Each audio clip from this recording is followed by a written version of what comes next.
Здравствуйте, Владыка. Здравствуйте и Божье благословение всем нашим дорогим телезрителям. По традиции нашей программы я, конечно же, хочу поинтересоваться, как ваши дела, какие новости в нашей епархии? Сейчас мы отпраздновали День Вознесения Господня. Хорошо прошли 40 дней Святой Пасхи. В рамках Пасхи Господней прошло очень много мероприятий. Это и встреча Бессмертного полка в 9 мая в Кафедральном соборе, крестные ходы многочисленные, мероприятия пасхальные, концерты и, конечно же, посещение приходов по всей нашей необъятной Сыктывкарской епархии. Ну и, конечно, литературные успехи. Сейчас вышел периодически мой сборник. Это стихи, «Хлад птица». И сейчас подготавливается к Троице второй сборник, тоже стихи. И я рад, что в этот период у нас именно опубликовано в литературном Кисловодске 5 моих стихов. Собственно говоря, вот 5 было послано, все 5 приняты. Угу. А вот многие люди интересуются, вот у вас есть много сборников стихов. Есть сборники, в которых стихи, например, повторяются? То есть в одном сборнике вот такое стихотворение, а в другом, например, точно такое же? В некоторых, может быть, и повторяются, а в некоторых совершенно новые печатаются. Вот «Хлад птица», последний сборник, там повторений нету. А сейчас вот к Троице 2 сборника готовится, 140 стихотворений подряд мои. Значит, здесь без повторений, но будут повторяться в сборнике 3 поэтов. 50 стихов туда я делегировал. Это 3 заслуженных работника Коми Республики, 3 члена Союза писателей России. Это Андрей Канев, Николай Щукин и я, ваш покорный слуга. 3 заслуженных работника Республики Коми. Этот сборник будет по 50 примерно стихов каждого поэта, 3 поэта, и труды посвящаются 3 нашим лицам Святой Троицы, то есть Святой Троице. Ну а литературный Кисловодск меня порадовал именно тем, что открыл православную страницу. Раньше такой не было, а теперь, слава Богу, когда мы туда отослали мои стихи, которые все были, как я сказал, приняты, и открыта эта страница, теперь православная страница литературный Кисловодск. И дай Бог, чтобы литературные газеты, журналы наших городов имели православную страницу. Угу. А сколько на данный момент вами написано стихов? Сейчас уже 2000 почти стихов за 3 года. То есть я такой, скажем, трудоголик в этой сфере. Ну а вот литературный Кисловодск у меня в руках. Мои стихи читаются во многих странах, за границей, на Украине, Белоруссии, даже в Канаде. Мой сборник забран нашим сыном Петерима Сорокина Сергеем. Так что переведены на многие языки мира стихи мои. И я думаю, что будут печататься во многих странах. И вот такой вот вопрос от нашего телезрителя. На многие ваши стихи пишутся песни, богоугодные, духовные песнопения. И как многие знают, раньше вы тоже исполняли песни. А сами не думали бы исполнять песни на свои же стихи? Ну, я раньше пел, есть целый компакт-диск, где я пою вместе с архимандритом Филиппом, он есть на моей странице ВКонтакте. Сейчас я этим не занимаюсь, потому что вплотную занимаюсь стихами и мечтаю продолжить иконопись. У меня одна икона в соавторстве с моим учителем, иконописцем написана. Это Стефан Пермский у гробницы в Кафедральном соборе, эта икона. Я желаю вот это поприще еще продолжить, поэтому пением сейчас так уж не занимаюсь. Вот, буду писать стихи, попробую еще продолжить писать прозы, потому что являюсь членом Союза писателей России. И очень много песен пишут композиторы на мои стихи. Сейчас более 100 произведений, 100 песен на мои стихи написаны в различных городах России и за рубежом. В особенности более 30 произведений Москва, несколько произведений Санкт-Петербург, Нижний Новгород, Украина и Беларусь. В общем-то, есть еще любительские композиторские произведения. Это Сыктывкар и многие города и села нашей республики. Я думаю, что поприще произведений песенного варианта, где вторая жизнь моим стихам дается, продолжится.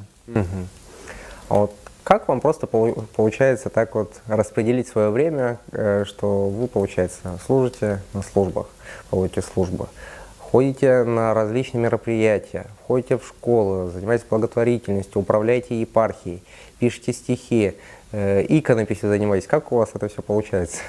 Да, я должен сказать, что только с Божьей помощью. Вот если человек трудится без Бога, труды и те, которые он сделает, они напрасны, они рассыпятся. А с Богом все может человек успеть в этой жизни. И действительно, другой раз вдохновляет именно огромная любовь и желание к этому творчеству, скажем. Хочется отдохнуть, устал, а думаешь, так мне же в удовольствие писать стихи или заниматься иконописью, или отвечать любимым братьям и сестрам на их письма. То есть сажусь и понимаю, что это меня начинает просто поглощать. Любовь, она не судится, любовь, она не считается ничем, она даже не считает того времени, устал, не устал, а смотришь потом, откуда-то берут силы. Ну, понятно, откуда, что все и во всем есть Христос, Господь, и Он помогает совершать слово своей истины. И вот еще такой вот вопрос. У вас есть 2 странички ВКонтакте, в Одноклассниках и в некоторых других социальных сетях. Вам люди там пишут вопросы. Отвечаете непосредственно вы или кто-то из ваших помощников? Я один отвечаю. Отвечаю добросовестно только ВКонтакте на 2 страницах. На другие соцсети времени нету. Просто туда скидываю иногда какую-то информацию параллельно. И очень в редком случае отвечаю. Просматриваю почту, так сказать. У меня еще электронная почта. Вот, но просматривая, не на все там могу отвечать. Более 30 тысяч у меня переписчиков со мной и друзей, поэтому просто физически это невозможно. Поэтому заранее прошу прощения у всех, кто не получил ответы на других страницах, но ВКонтакте я всегда отвечаю. И поэтому вам, дорогие братья и сестры, я являюсь администратором нашей группы Сыктывкарской епархии, и многие в сообщениях там пишут вопросы непосредственно вам. Не всегда, к сожалению, эти вопросы до вас доходят. И, дорогие братья и сестры, я прошу вас, напишите лучше владыке ВКонтакте. Он всегда, рано или поздно, все равно он ответит. То есть мимо глаз это все равно не пройдет. И если вы хотите действительно получить ответ, лучше напишите владыке непосредственно. Спасибо. Следующий вопрос. Не менее важный трудом является это строительство звонницы. Как продвигается работа, какие новости, какие трудности? Звонница строилась у нас более-менее благополучно эти пару лет. Первое, я повторяю, очень больших трудов стоило это проект сочинский, но затем, начало строительства, это сваи 15-метровые, в северных условиях это все очень сложно. Потом еще и специфика самой звонницы, что она должна быть в каркасе вся быть бетонная, между которым располагается кирпичная кладка, то эта специфика, она забирает очень большие финансовые наши, так сказать, средства. Но в разгар строительства, когда мы завершили сейчас практически цокольный этаж хозяйственный, где коммуникации располагаются, и уже там отделение есть для лифта для инвалидов, потому что будем учить и инвалидов в помещении этой воскресной школы на 1-2 этаже колокольни, звонницы. Но вот разгар этого строительства, вдруг предписание вот примерно на 1,5 миллиона от Пожнадзора, это и устройство оповещения пожарного в первом и втором этаже кафедрального собора, и, значит, изменение ширины дверей. Хотя вот в 2013 году мы по предписанию пожарных все эти двери заменили, купили очень дорогостоящие огнеупорные двери с указанной фирмы этой же нашей надзорной инстанции пожарной, значит, вставили. Сейчас надо будет расширять все эти двери, потому что они неправильно выполнены. А за что, спрашивается, лицензия дается этим организациям, выполняющим эти двери, да? Вот, и все это расширяет сейчас предписание. Мало того, купили мы 3 года назад здание офисное балочного типа в Москве. Оно полностью сертификацию имеет пожарного надзора, но не предусмотрено там звукового оповещения эвакуации. Там всего одно помещение. Открываются окна, открывается широкая дверь 1,50 м шириной. Зачем там вот звуковое оповещение? Нет, придумали. Так это ведь к адресату надо заводу-изготовителя. Вот, скажем, в Ускуломе был суд местной общины православной с Пожнадзором Ускулома. И вот там церковь победила в суде. Почему? Судья сразу подняла вопрос, что эти все претензии к заводу-изготовителю, пожалуйста. Это сейчас, 3 года практически назад, новый совершенно балок. Нет, вот к нам претензия, но не к заводу-изготовителю. Я когда покупал за 2,5 миллиона вот этот балок, в котором располагаются наши различные инстанции, ну такого мастер-классового мероприятия, позанимались, ушли. Это название воскресной школы чисто символическое. У нас же это не в полном смысле школа. А занимались полчаса, там кто пришел, взрослые, дети, старики, это не имеет значения. Это воскресная школа называется.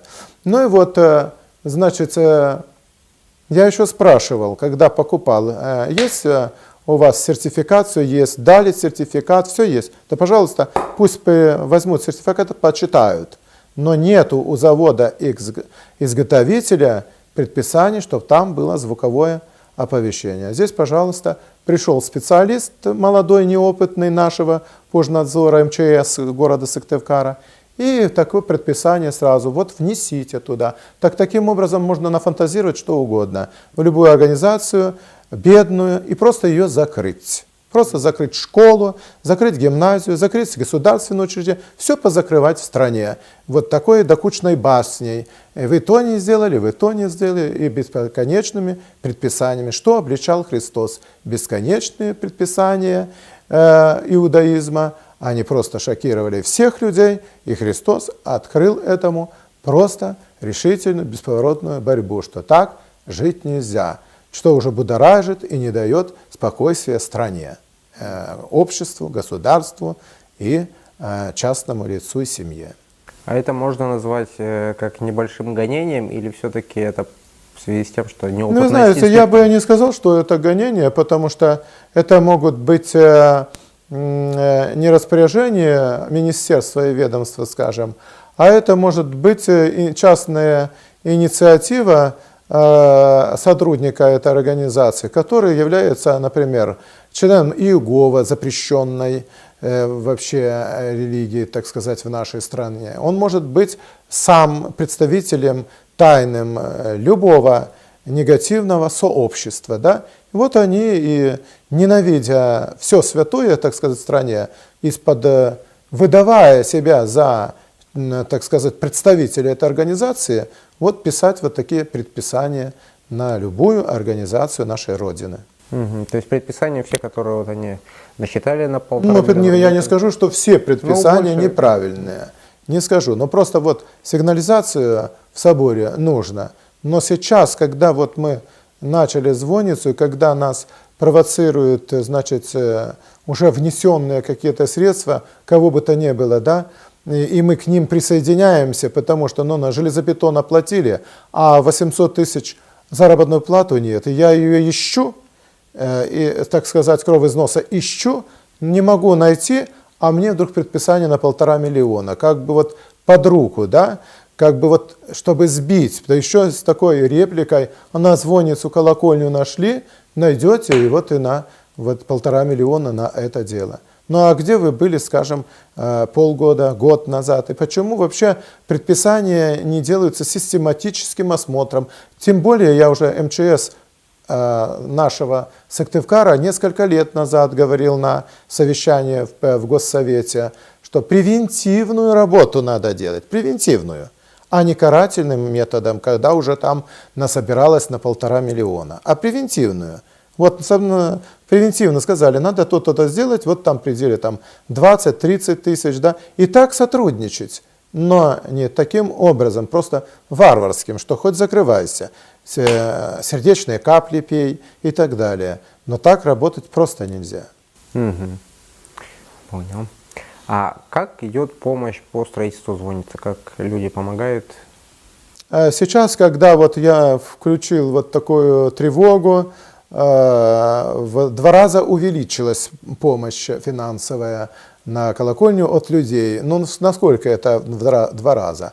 Вот, например, 2 месяца прежде было 50 тысяч, менее чуть 50 тысяч, вот март-апрель там, скажем, а в этом месяце было 17 тысяч, в кассу поступают нашего кафедрального собора от благодетелей 17 тысяч рублей. Когда я объявил, вот за неделю стало 30 тысяч, то есть ну, как-то немножечко активизировалась эта система, и через опубликованный счет, через контакт, да, в интернете еще увеличилась тоже в 2 раза. Было где-то 5 тысяч, стало 10 тысяч, ну, за месяц. Это сумма небольшая. Все-таки остается основное то, что вот кто-то из предпринимателей поможет. Мы ждем этой помощи. Вот 1,5 миллиона оплатили нам предприниматели, это значит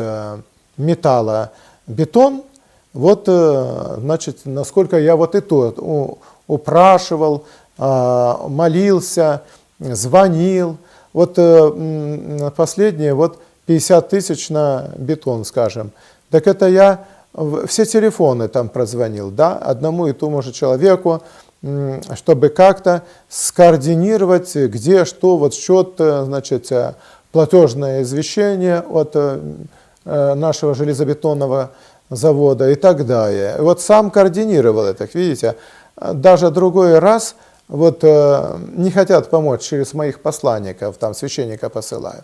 Приходится и самолично архиепископу вот это созваниваться с человеком, кто может оказать эту помощь. И в другой раз это доходит до такого, ну не отчаяния, но до огромной усталости от вот этой переписки, перезвонки и так далее. Деньги на колокольню, звонницу добываются очень-очень-очень трудно. Вот это я хочу сказать. И поэтому, когда говорят, что это в церкви там денег полно, это сущий обман.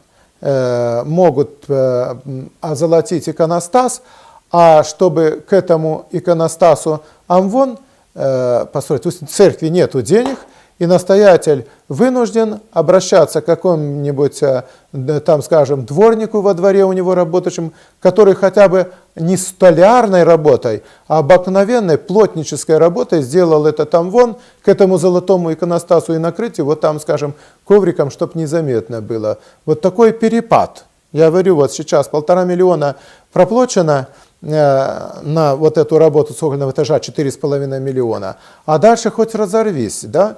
То есть это очень сложно, когда один помогает вот хорошо, а другие помогают очень и очень слабо. И ты координатор вот этой помощи, и эта помощь очень сложная. Я для сравнения скажу еще, что вот семья строит дом. Ну там, скажем, 10 на 12, некоторые строят там двухэтажные дома. Так они, заканчивая эту стройку, не доедали, не досыпали, детей там, скажем, не доучивали. И, значит, говорят, мы все здоровье потратили на эту стройку. И диагноз потом показывает, значит, и лечатся потом всю жизнь, что они построили дом семейный, да. Так и вот это, а представьте себе, что священнику выстроить церковь, как быть как прорабу, быть как разнорабочему. Вот на звоннице нашей священник, который ответственный за стройку, отец Иоанн Протоиерей Иоанн Карпунь, он лично вот бетон этот с этой совковой лопатой размещал, когда вот этот конвейер лил бетон, заливка идет, и он, значит, это все разливает. Священник. То есть это не потому, что говорят, а разве священнику не нужно работать? Так священнику можно работать, но и нужно работать, но не в то время, когда ему же ведь нужно ездить еще исповедовать, причащать, это же ведь деяние апостола красноречиво рассказывает, что не должно быть благовестителю, да, апостолу отвлекаться на, значит, социальное служение, вот тогда кормили людей, да, для этого избрали там 7 диаконов, и они уже занимались вот именно столами этими. То есть люди со всего края приезжают, их надо покормить, вот диакона занимались, да. Но апостолу уже тогда был вопрос поставлен, заниматься ли им лично. Так я хочу и сказать сейчас. И мне, правда, и пишут, что, владыка, а почему вы лично этим занимаетесь? Да, конечно, я не хочу этим заниматься, но меня вынуждают обстоятельства. Но раз не хотят помогать, приходится лично просить. Через моих посланников не хотят помогать. Ну что сделаешь? Вот сейчас время массового такого увлечения от всего духовно-нравственного в массовые займы в банках и вот строят себе там трехэтажные дома по 2-3 гаража, потому что сейчас уже и машины на каждого члена семьи пошли. И вот в этой мамоне погрязли, о чем говорил Серафим Вырицкий, что наступит такое время, что люди полностью будут вот дьяволом поглощены именно в этом. А что касается строительства церквей, эта вещь совершенно не обсуждается. Церкви всегда строили и должны строить. И в особенности церкви строились во время всех эпидемий и в военные времена. Церкви росли как грибы, несмотря на нищету. Ну что, собирались и делали без денег, просто вручную все, кто что может.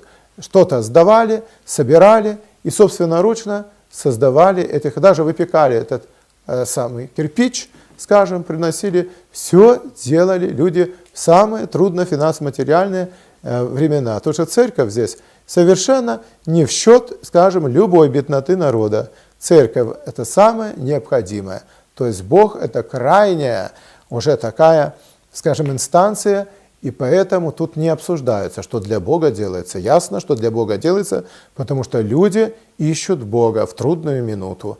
И поэтому то, что звонница строится в это трудное время, и там будет воскресная школа, там будут учить людей, там будут инвалиды утешаться, это очень важно и насущно. Я думаю, что к этому надо присоединиться всем. И я вот в очередной раз обращаюсь к вам, дорогие братья и сестры.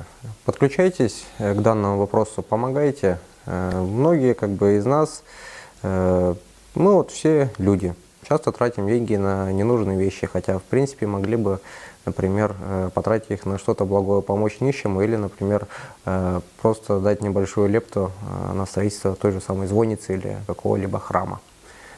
Если вы хотите помочь нашему владыке на строительство звонницы, пересылайте деньги на счет, который вы видите на ваших экранах. Спасибо. И давайте перейдем к вопросам наших телезрителей. Вопрос задает Светлана, которую вы, кстати, возможно, знаете. Доброго времени суток, батюшка. Я ваша односельчанка из станицы Дядьковской. Мы даже учились в одной школе. Мой вопрос к вам. Мама моя покончила жизнь самоубийством. Как мне поминать ее? Какой иконе молиться, есть ли такие дни для поминования самоубийц? Заранее благодарна вам. Ну, Света, я рад приветствовать тебя как землячку, тоже соболезнования приношу. Нужно написать местному своему епископу прошение. Прошу отпеть мою маму, переписать ее диагноз. Хорошо туда, если вписать именно критические моменты, что пришло нездравомыслию.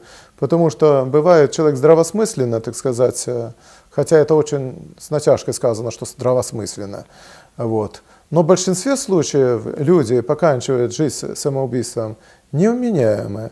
Вот отразить в письме причину невменяемости. Вы, как родственница, как дочь, должны это знать, что привело к кризису вашу маму, доведение до самоубийства. Вот при доведении до самоубийства даже не божественный, а человеческий суд снисхождение имеет, в вину не ставится человеку. То есть в вину ставится тот, кто довел до самоубийства. Да?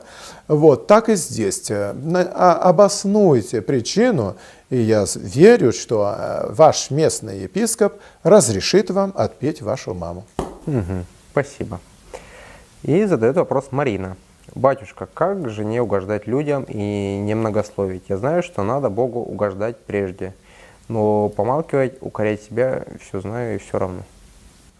Но здесь угождать ко всем неприемлемо. Угождать, я думаю, можно одному, двум людям. А всем людям угождать это невозможно. Так практически таких людей нету. Это больше похоже, что всех людей любить тогда. Если ты всем угождаешь, значит, ты просто людей любишь. Богу это не противно, потому что ты угождаешь, но не угождаешь, а любишь всех людей во Христе, ради Христа. А вот человекоугодничество, оно очень такой узкий круг имеет. Это я говорю, если человек одержимый карьеризмом или страха ради, так сказать, вот там, конечно, надо этот грех исповедовать и как-то себя придержать, что у меня корыстная цель, и я вот этому человеку угождаю. Это грех, значит, нужно покаяться в этом. А карьеризм это сам по себе грех, если человек хочет быть, скажем, лучше, постоянно совершенствоваться? Да, карьеризм бывает греховный, когда у человека именно одинаковый уровень знаний со своими, так сказать, соперниками, и он нечестным путем начинает добиваться вот этой карьеры. Как говорится, большому кораблю большое плавание. Если ты видишь, человек на голову выше тебя по знаниям и уровню интеллектуальному, то надо ему только пожелать идти вперед. А вот самому пробиваться в этом плане не следует. Если ты видишь, что Господь тебе благоволит, и именно ты не греховно везде приглашаешься, но значит уже на волю Божию надо воспринять тебя. Значит, избирают, и в этом тоже есть воля Божия. Многие святые до какого-то момента отказывались от продвижения, да, вот, даже по сану, вот скажем, Василий Великий, Григорий Богослов, Иоанн Златоуст. А потом, когда видели, что массовое движение, причем все упоминают при этом о Боге, что это Божья воля, да, ну и конечно, здесь уже надо соглашаться. И тогда соглашались на получение высшего ранга вот человеческого такого или божеского служения. А вот за счет чего, вот, например, у священнослужителей дается сан? Что он как бы дает, какие, может, какие-то возможности для священника? Ну, вот, карьерный так называемый рост у священника. Ну, например, вот сан дается именно священнослужителю, потому что миряне не имеют права, скажем, совершать таинство или освящение, да, соборование. Значит, если кто заболеет, сказано, да призовет пресвитеры церковные, и они молитву совершившие вот над маслом, да, помажут этим маслом во имя Господне, и у человека бывает исцеление. Так что у мирян этой власти нету, как и других таинств, некоторых других таинств совершений. Это совершает все священник. Для этого и надо принять священство, для этого люди просят кого-то, или сам человек хочет принять сан. И вот для этого и нужно таинство, или и нужно инстанции нашего Богом дарованного нам священства. А если, например, далекий уголок страны, где священника нет и не предвидится в ближайшее время, вот сможет, например, какой-либо мирянин как-то вот сам, например, отпеть человека, может осветить что-нибудь или еще что-то? Здесь есть мирской чин отпева, так сказать, без возгласов священника, без разрешительной молитвы.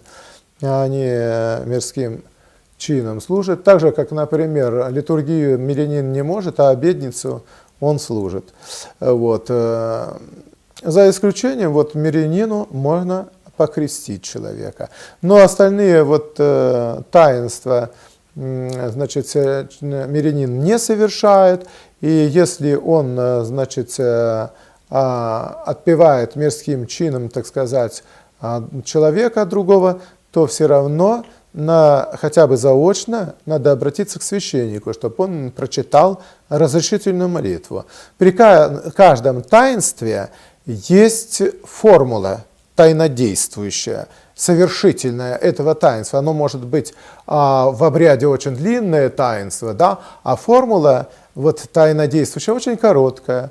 Вот, например, при крещении, которое разрешается, единственное таинство, которое вот в такой полноте разрешается мирянам, крещается раб Божий такой-то, обливается водой или погружается, лучше сказать, погружается в воду во имя Отца, аминь, второй раз погружается, и третий со словами и Сына, аминь, и Святого Духа, аминь. Да? Тут мирянам разрешается в исключительных случаях, не потому что разрешается, как разрешается, чтобы, значит, некрещенным человек не умирал. А вот в других таинствах такой полноты не дается. Вот, например, таинство миропомазания. Миряне вообще к этому таинству никакого отношения не имеют. Таинство миропомазания принадлежит только священнослужителям. Вот священнику, а по большей части, конечно, епископу. Это масло, дошедшее до нашего времени путем разбавления от святых апостолов. Вот это миропомазание. Оно совершается вслед за святым крещением, но является отдельным таинством из 7 таинств церковных. Но такое таинство, как венчание, оно тоже стало чисто церковным, священническим делом. Ранее, значит, венчались только, скажем, чиновники крупные, но потом, значит, решено было церковью, что и все остальные. Там таинство это делегировалось к старейшинам рода, представителям, которыми жених и невеста являлись, да. Значит, они ограничивались благословением родительским, в крайнем случае благословением, конечно, священника.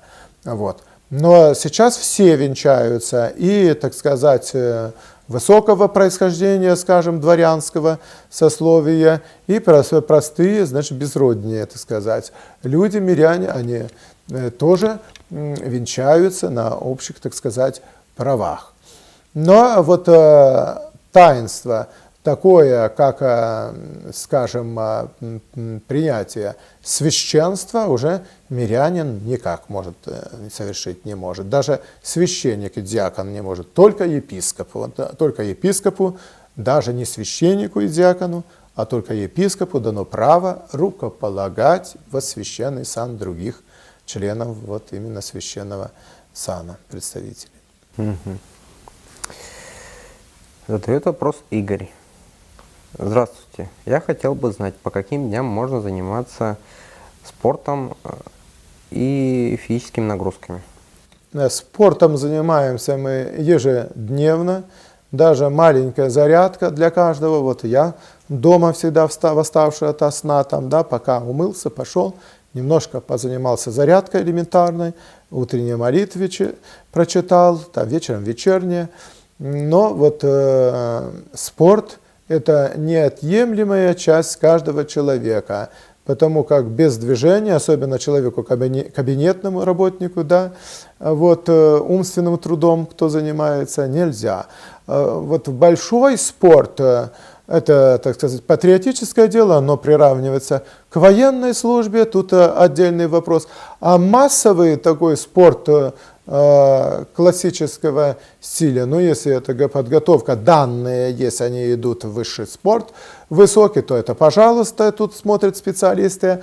А так увлекаться вот большим спортом, если у тебя нету к этому, ну, никакой способности, это совершенно я бы не рекомендовал. Вот, занимайтесь зарядкой достаточно и занимайтесь прямыми своими обязанностями, чтобы больше принести пользы Родине.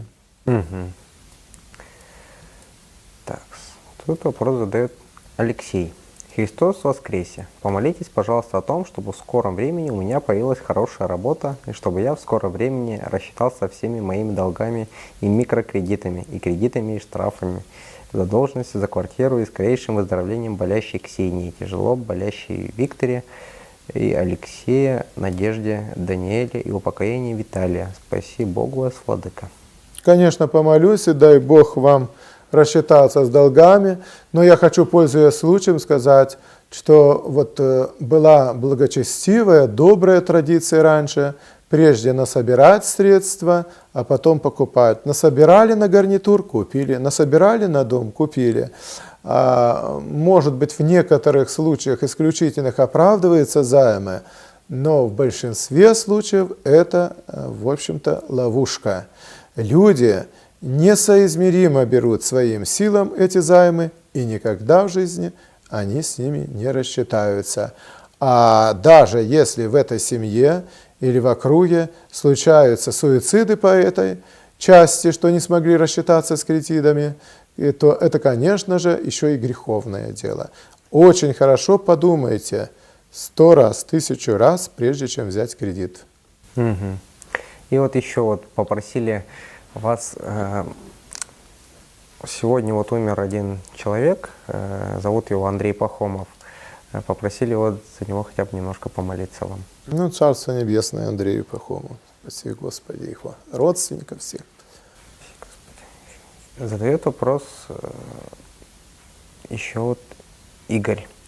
Здравствуйте. Я хотел бы знать, по каким дням можно вступать в половые связи с супругой, если нет поста? У нас есть положение о супружеской близости. Значит, это правило, в общем-то, не совсем обязательное, но это для такого высокого благочестия. Его придерживаться обязательно кто? Вот кто причащается христовых тайн, например, в эти дни, то этой близости не должно быть накануне 12 праздников. Вот 12 праздники, вот Вознесение Господне, скажем, сегодня, там Пасха, Крещение Господне, накануне воскресного дня и больших праздников, да, вот. В то же время из правила есть исключение. То есть все-таки закон законом, он не строгий, вот, но строже является, так сказать, претензия своей половины второй. Вот. Только исключением, вот именно если вы завтра причащаетесь там, вот, или там через 3 дня причащаетесь, вот рекомендуется воздержание близости супружеской. Поэтому это можно выполнить, потому что причащаются там по большей части 4 раза в году, по дням постов 4 поста и на день ангела своего. Но другие причащаются 1 раз в году, то я думаю, уже там 1-3 дня можно. Ну почему? Некоторые за день, некоторые за 3 дня, там, ну, предписывается, в общем-то, 3 дня не иметь супружеской близости. Вот попросили также сделать ваш отзыв такой. Есть такой уже достаточно старый фильм, называется «Страсти Христовы». Он американский, и многие люди как бы все равно по-разному его воспринимают. И как все-таки его воспринимать? Смотрели ли вы этот фильм? И рекомендуете ли посмотреть его другим людям? Ну, это изобретение протестантского христианского мира, не православного. Я не знаю, как бы выглядели православные фильмы. Вот у нас есть мультфильмы, да, фильмы на православных режиссеров. Там нету изображения Христа, и артисты не играют Господа Иисуса Христа. А в протестантском мире вот это допустимо. Вообще театрализация в протестантском мире очень развита. Она, в общем-то, настолько неприемлема другой раз, то вот я хочу сказать, мы не можем назвать богослужением вот эти собрания протестантских различных деноминаций. Не можем. Они не богослужения. Да, это могут быть, как у нас, подобие воскресных школ, агапов, собраний, концертов праздничных. Но мы эти праздничные концерты, которые восхваляют Господа, не называем богослужением. Поэтому, братья-протестанты, оставившие вот эти свои прославления Бога, вы можете их записать как воскресную школу, как концерт, посвященный Богу нашему, да, какой-то хвалительный дар. Но ходите в церковь. Нельзя кощунствовать при этих концертах, выдавать, вот, например, преломление хлеба совершать. Это великий грех. Преломление или присуществление, евхаристический канон у нас это называется, может быть только в храме Бога установленном. Но никто вас не решает, пожалуйста, общайтесь, исполняйте песни. Очень хорошая христологическая тема у протестантов. Они хорошие стихи, хорошие песни, прославляющие Бога. Пожалуйста, но ходите в храм, причащайтесь христовых тайн.